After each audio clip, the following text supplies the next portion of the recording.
Welcome to the Blue Watch, your backstage pass to the lives of frontline officers and the leadership steering the way. I'm Chris Casto.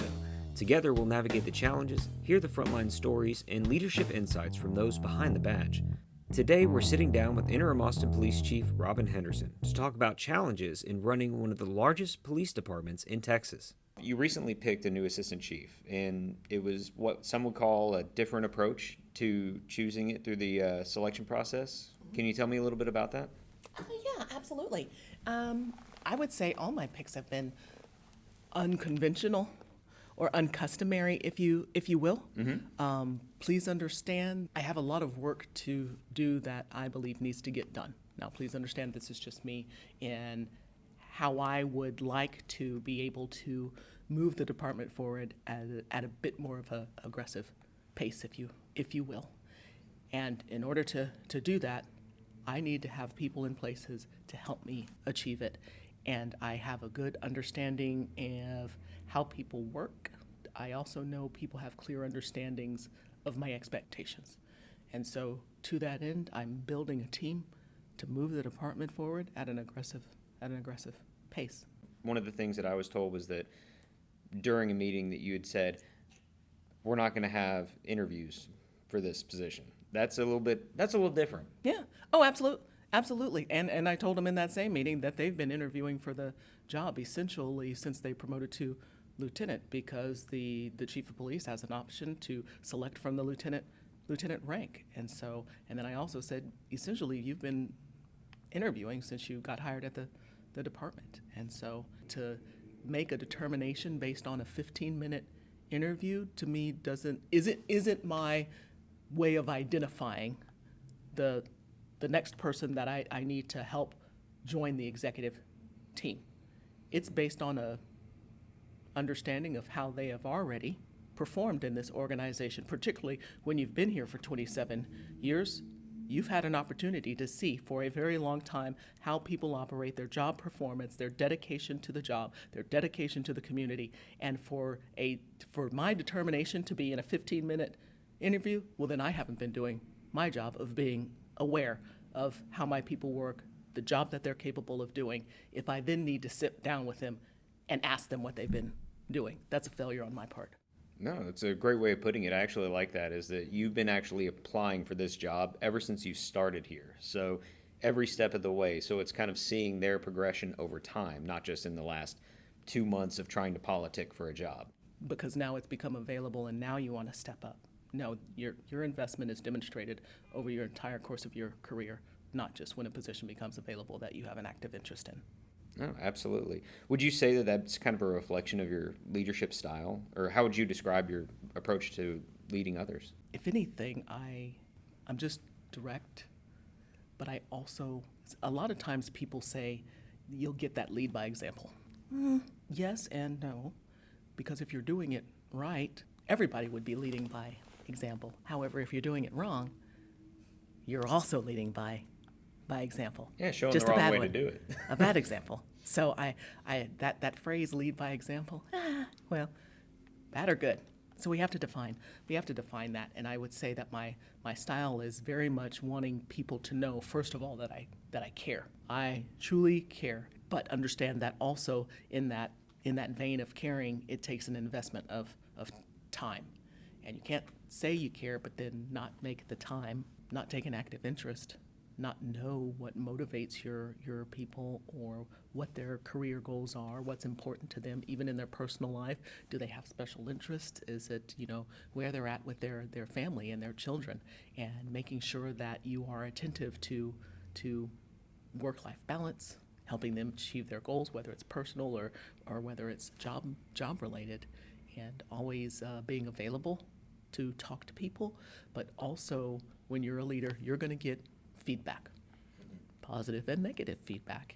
And I don't like to receive possibly a negative feedback or critique and then not be appreciative of somebody giving it to me, because they could have held it to themselves and not shared with me, hey ma'am, I'm not sure if you realize this, or you might have tried to convey it in this way, but it didn't necessarily come across like that, or your message wasn't clear. Not taking it personal when somebody wants to give me feedback or critique. Does that make sense? Because essentially, while I am in a leadership position and I am the chief, I work for you. I work for the officers that work here, and I work for the community. And the best way that I can work for the officers is to get clear understanding and expectations of how my work product is being delivered to them. And I don't know that if people don't give me feedback. And so if anything, I want to let people know that I care, that I'm open to ideas, information,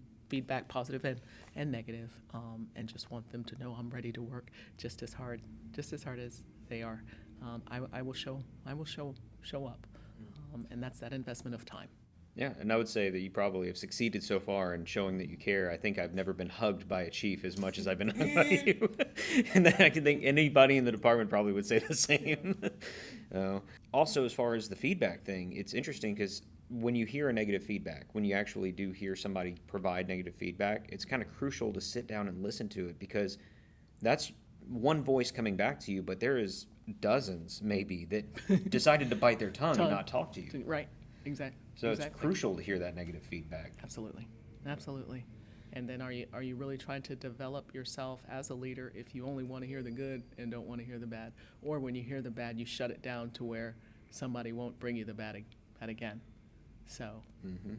Oh, absolutely. Yeah. I remember teaching classes in the academy, and it was, you get those written critique. Oh, yeah. A lot of times it's like, did good, because nobody wants to sit down and write a critique. But the one person that sits down and actually gives a negative one, that's the one you have to pay attention to. Yeah. Looking back, it's 1997. Yeah. All right? Oh, yeah. Barbie Girl and the Backstreet Boys are number one on the radio. I'm a Barbie girl. Sorry. Yeah. Cut that part out. And there's rookie officer Robin Henderson. Yes, there is. What would she think about you being the chief? Would not believe it. She would not. You would not be able to sell that. She would not buy that. No. She just wouldn't believe that you made it there? No, not at all. No. Not Never at all. Aspirational going up at all? No, wasn't on the list. It truly wasn't. It truly was not on my list. I was going to do lieutenant, do 20 years. 23 years, my top 3 lieutenant, and retire. Hit that punch out button. Only because what I really wanted, just of the different things that I've been able to involve myself in my career, it's kind of led me down a path of kind of mentorship and leadership, but wanting to focus on developing women into leaders, because I think it's because of the work dynamic that I was in, because it was male, and it still is, male dominated, and I think there just is an apprehension for women to kind of assume those leadership roles, but even more so in an environment where there just aren't very many women. And so it kind of just grew on me that I wanted to do something in that vein of mentorship and leadership for women in some law enforcement capacity, but not necessarily being tied to the job, because I wanted to be fully invested in doing it. And so that's where that doing my 23 and then retiring, just so I could then go focus on that fully. And how can I do that? There's some networking that I was able to establish when I went to the FBI National Academy, the International Association of Chiefs of Police, so doing something abroad too in that vein, and not having to be tied to coming back to the job. So I wanted to be fully committed into that. And just how things played out with COVID happening in 2020, and I had planned on retiring in May of 2020. It didn't. That would have been. That's the date. May 5th is when our class graduated or started. May 5th, 1997, and so I could have retired in the second pay period of April. Anyway, so I had it all planned out. You had it on the date, ready to go. Yeah, you were like one of the ones that had the countdown timers on your phone. Yeah. But COVID threw a wrench in all that, which was great. I mean, not in the sense that there was a worldwide pandemic, but it was the timing of it was. It allowed me to then stay because the world was shut down, and what am I going to do anyway? Now, of course, right before the shutdown, I got promoted to assistant chief at that point. But yeah, so no, it just wasn't on my. It just And it just wasn't. It wasn't on the radar. Wasn't on my list of things to. Truly, it just wasn't on my list of things to do, and not know that I couldn't think that I could do it or anything like that. I'm a planner, and I had planned things out, and this wasn't chief or assistant chief or chief of staff wasn't in the plan. Yeah. It's interesting that you mentioned mentoring females in coming into the department because, like you said, 50% of the population. However, we're not even scratching the surface when it comes to the percentage here in policing. Yeah. So I was talking to an officer recently, and she was telling me a story about how when she came to our department to apply, the first time she'd ever seen a female person of color in a uniform, in a police uniform. And I was surprised because it's so normal around in our department. I see that more normalized here. Yeah. So I'm glad that you kind of led your career down the mentoring path and trying to bridge that gap. Yeah. That's awesome. Yeah, and make it more enticing, and also make it to where women feel comfortable as to work on those leadership styles and skill sets, and being in those spaces that they were untraditionally just not in, and not having that opportunity. Yeah. Can you share a defining moment in your career, something that shaped your approach to leadership in law enforcement? I won't necessarily say a defining moment. I would say it was when I became a field training officer, and I had an opportunity to then help shape and mold the officers that were, on probation status. And so I would say that's where I got my teaching bug, I guess, if you will, for lack of a better term, and wanting to not necessarily it's my way. I want to show you all kinds of different ways to achieve the needed outcome, but I want you to pick whichever one you feel most comfortable with. So don't do it my way. I want you to do it your way, as long as it's the right way. And so being able to do that gave me my bug for then going out to training, which then became my passion once I became an instructor out there. So. Oh yeah, that's where we first met. So. When I went through the academy. Yes. Would you consider being a field training officer, doing the training, like your favorite memory of policing? Just what's the most specific favorite memory you have of policing? Oh no, sir, no, I can't. There isn't one. Oh. There truly isn't. I mean, I've just had a phenomenal opportunity just to work with just such an impressive group of people. What are the odds?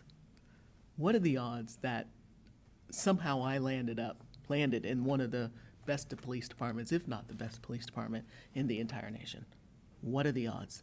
And so to say there's one specific moment or anything like that, no, there's a lot of moments where I've had an opportunity to interact with people that are just on the next level of professionalism, compassion, care, dedication to our community and our department. It is impressive. So I can't say that there is one, because there's just so many where I'm like, you know what, I could not be more proud. Tell me about a challenge, something that you faced as chief of police now, and how you overcame it. You can't just laugh and get away with it. I'm gonna ask you these. What? Okay. I will just tell your listeners, I am actively trying to find a safe answer to your to your question. Okay, ask me the question again. Let me see if I can get it. Okay. This challenge, right. A challenge that you face as a chief. This is it right here. This okay, challenge. Now go. Sorry. It's more of how. I'll put it this way. It's more of your process and how you overcome challenges. Because every day to day, you're going to face them as chief of police. So, what are things that you do to overcome those challenges? First of all, I can tell you this. I've had to learn how to delegate. Now, understand, I've had to do it before. I've absolutely had to do it before. But now, being chief and how many different directions I'm being pulled into, when I would delegate before, I had the ability to pick and choose, if you will, what I was going to delegate out and what I would prefer to handle myself. Now my schedule is such that I am having to delegate things that I typically as chief of staff or either as an AC, that I'm like, I'll delegate that, but I'm going to take care of this one myself. This one, as chief, I am realizing, so that's my biggest challenge is like, hey, Robin, this is completely different being chief than from being chief of staff or even assistant chief or any other, supervisory role that I've had where I could pick and choose what to delegate. And don't get me wrong, I have a phenomenal team. Fully trust my team. They are rock stars and they work. Man, do they work. And so it wasn't necessarily that I don't trust or anything like that. No, I just I had the time or the bandwidth to pick and choose. Now everything essentially, I don't have that option anymore. But that's okay because it gets done.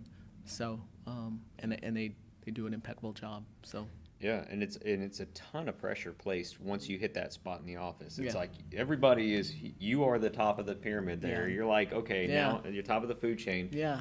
Tell me a little bit about the stress that you felt going through, becoming the chief of police. So out of the gate, and I wouldn't necessarily say the stress hit knowing that I was going to be taking on the role. That wasn't necessarily because I was like, oh, here we go. Because I was rather excited about the opportunity to do it. And like I said, it wasn't on the list. So these are like, oh, wow, okay, cool. You know what I mean? It's not like. It's the bonuses. Yeah. It's like, all right. Having to balance, first of all, what I would like to do, and then getting accustomed to, there's some things that are just beyond my control. I would say getting accustomed to that, but not letting it, I can't throw up my arms and be like, oh, well, never, that's just not, it's not my nature. So then I'm sitting there just chewing, trying to figure out, okay, what's another way you can achieve that same goal and maybe take a different approach. Does that make sense? So it's recognizing some constraints that I have to work within, but then at the same time, okay, you're just going to have to be more strategic and more innovative in how you get there. Mm-hmm. But at the same time, understand that is a time resource. It's that energy that is going into something that I thought, or I went into it thinking this is potentially an easy fix, or I know the solution, let's just do that. Hey, yay, good to go, awesome. And then go to find out, no, it's not going to be that, but I can't just let that be a barrier or a hurdle to getting it done. I've seen that in various places in my career as well, is where you see a project and you're like, oh, that should be super easy, just knock that out of the park, but then roadblock number 1, 2, 3, 100 comes in the way, and you have to reach out and try to think of different ways around it. So I imagine in your stage it's like a lot more. In talking about those stresses and in talking about those pressures, what do you do for self-care? I know we've talked about this before, but I'm just wondering. Somebody's trying to call me out, just so you know. Somebody's trying to call me out. So. No, it's for everybody. You said earlier about leading by example. Yes. We always want to have mental health be in the forefront for our officers. So what do you do to take care of yourself in times like these? All right. So one thing I am intentional about is getting my workout in. I have got to get my workout in the morning, and I try not to let things interrupt. Now, sometimes things just interrupt that I have to take, but being intentional about when the phone goes off or it's ringing or my email is buzzing and buzzing and buzzing and buzzing. It's nonstop. I have to do a quick peek, and then I have to let it sit. If it's something that isn't an immediate, you need to handle this right now. If you can take care of it, Robin, after your workout, take care of it after your workout. But this is your time right now to work on that self-care, because I can tell you if you are the stresses the further up you go, the stresses compound themselves, and then you have less decompression time. It's very minimal, and so then if you're not taking care of yourself and doing that self-care, it impacts so many different things, and you can't allow that to happen. So while it is only I try and work out maybe an hour and a half. Okay, fine, it's like an hour and 15. I'm including drive time. But being intentional about I need to take care of them, because that's one thing I do know. I do know because I've been overweight before. I don't know if folks remember that I used to weigh close to 240 pounds. And so as a police officer, so I felt the stress of carrying that much weight around, not feeling good about myself, not taking care of myself, being fatigued and lethargic and out of breath and all that stuff. So I know what it is to be in that space of being out of shape and not taking care of yourself, and I know it would be detrimental to the success of the organization if I did not take care of myself, and I can't do that. I won't do it. So I'm very intentional about getting my workout in, and that's my self-care. That gives me I just zone out. I can get into the zone while I'm doing my workout, and other than the occasional vibration of my phone where I got to check my emails to make sure, I can really just, enjoy my workout. So that's my zen. Give you a little moment to just like zone out a little bit, just to clear your mind. I think that's awesome. That's a good way of doing it. Yes. Is just finding those little moments of peace. Mm-hmm. Now you're currently guiding this department as a whole, including a strategic plan to move forward for the next several years. Yes. You also wear many other hats, including engaging with the community, city council, stakeholders across the city. How do you approach decision making? Like, what's your approach in these high pressure situations? Like, what guiding principles do you use to help you along those ways? Okay, I think that's a several part question, because part of it is what the type of incident that I'm having to deal with, because some incidents happen and we didn't answer right now, and then others allow time, and when time is on my side, that's when I like to do the teamwork approach. I'm very big on teamwork, because I know I am not the smartest. My name's Robert Henderson. I am not the smartest person in the room. And so when time allows, then that's when I like to have a cohesive way of addressing a decision or something that needs to happen. I don't want me to be the sole decision maker on everything. That's why I have a very smart, intelligent, hardworking team, and I want to make sure I utilize them. Not only that, I don't have all the answers, and even if it's my answer, it might not be the best answer. And so I'm making sure that there's an opportunity and that platform for the executive team, and even beyond that, because sometimes in those discussions it's like, oh no, we need to bring so and so into the conversation, or this unit into the conversation, or we need to reach out to whoever to help us with this one, because we're collectively okay saying, hey, we need to bring somebody else in, because who we have in the room it's pretty awesome, but they're like, hey, we might, and they have a clear understanding that there might be a better person to help us with that problem solving. Morale always comes up as a big issue on every level, and it's not just our police department, it's every police department across the United States right now. What do you think that we as leaders can do to help increase morale for the officers that are on the street level? Because those are the ones that I see being impacted the most. I'm a firm believer, just like I said, there's good leadership and bad leadership. There's good examples and bad examples. It's how you show up. And I truly believe that the current state, that particularly our organization, because this is my home, this is my family here. The current state of our organization is not solely because of something that we have done as an organization. And so being cognizant that, hey, this wasn't, we're not in this state that we are as an organization solely because of, something that occurred internally, that there's some external forces that have had adverse impacts on our organization. Oh, and our profession as a whole, I'd say. Yeah, absolutely. Absolutely. So I would say it does not diminish the quality of the people that work here at APD, both our sworn and civilian staff. Nothing has changed in that realm. Still, like I said, phenomenal, hardworking professionals that are progressive, that are, forward-thinking, and showing up for them, showing up for our Austin community, but showing up for those that have endured, who have been here particularly at the onset of the pandemic and the ongoing protest and this movement, those that are still here and endured, rock stars. Let's show up. Let's show up for them.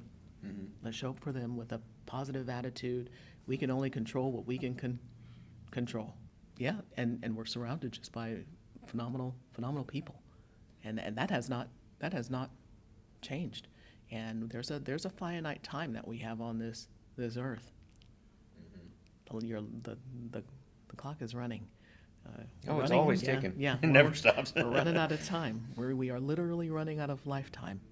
And what positive, what impact, what do you want to resonate when your life clock is literally? And maybe it's more apparent with me because I have been here for 20, and I'm just getting a little turn 50 and getting old. But no, that I want people to choose to, particularly when you're leading others, that, hey, I want you to be happy.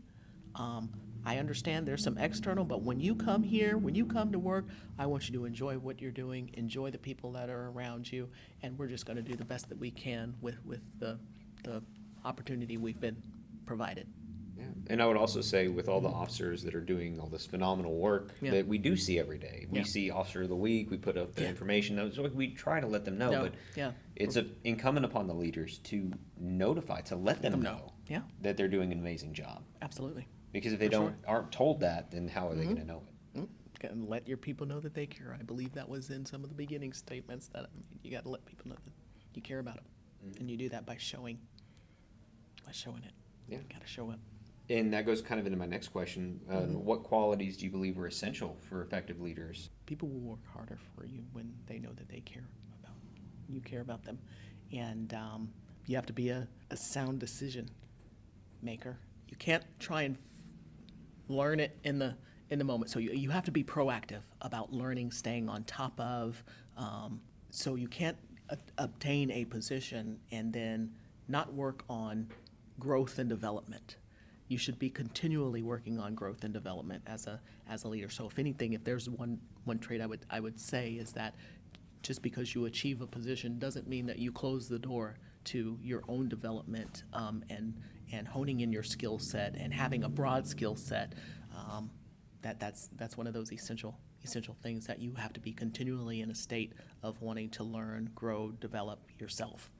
That way you can be a better leader. But when you close yourself off, or you think you've reached a certain pinnacle and therefore this doesn't apply to you anymore, that's a problem. In truth, there's people that hit certain ranks and they're like, okay, I've made it. This is where I wanted to be. Now I'm going to shut myself in my office and I'm just going to sit here and I'm just going to I'm going to coast. Yep. And it's like, well, they're doing their job, but they're just kind of they're existing. That's a good way of putting it. I like that. I was talking with Todd Smith earlier, and he said you're a placeholder at best. Yeah. So pushing yourself forward, becoming that lifelong learner to continue is what it sounds like. Yeah, but when you're doing that, you're investing that not only into yourself, but those that you are leading. So don't be a hoarder of that development or that skill set, or being that lifelong learner. Share it with others. Help develop the next wave. Yeah. So, become less of a sponge where you just absorb it, but more of a mirror where you show it and reflect it. Yes. Yeah. So you've been an officer for over 26 years now, and that basically means you can retire anytime you want. You're on what some officers would call KMA time. Yes. Second pay period in April of 2020. That's correct. So what keeps you engaged here at the department now? What drives you to continue on and pushes you forward on a day-to-day? Y'all do. That's it. Y'all Just do. The people, that's... Yeah. The officers do. Yeah. People that work here do. Yeah. Being able to serve this community in this capacity too. But understand, yes. So understand, when I eventually have to, and understand that I'm going to have to go. Everybody does. Eventually I will. But truly being in this role, to be able to lead so many people that I know, and so there isn't this disconnect, I guess, if you will, at all. So being in this, having this ability to lead this organization where I directly know so many people that work here is what motivates me, particularly I do have some challenging stuff that I have to work with sometimes, but knowing who I am doing the challenge for, that's my center. That's what brings me back to, okay, settle down. Settle down, Rob. We are powering through for the people that work here and that I get to work for. What a tremendous honor to get to work for you. It truly is for the people that work here. I am blown away that I have this opportunity. Heartwarming. See, I'm getting all blah blah, but it truly is. Yeah. So that's what motivates. That's what resonates. It truly does. So I have had some tough some tough times that I've had to deal with as chief. But when I see who I get to do it for. What type of legacy do you want to leave here at APD when you leave? Your big vision, your future. What do you want to leave here at APD if you see one change that has happened because Robin was here? Oh, tough question. I would say that y'all got this. Y'all got this. So, yeah. It's not even a mark that says Robin was here. It's more of you guys got this. Yeah, that y'all are.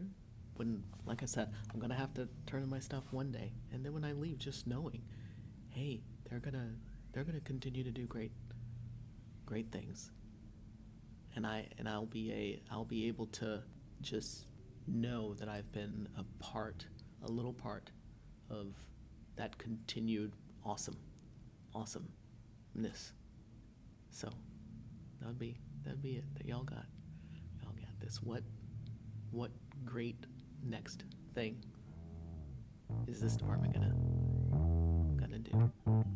Thank you so much, Chief, for being here, and thank you for joining us today on the Blue Watch. Please share and subscribe for more leadership insights from the front line, and check out our website, thebluewatch.com. Until next time, stay safe, everyone.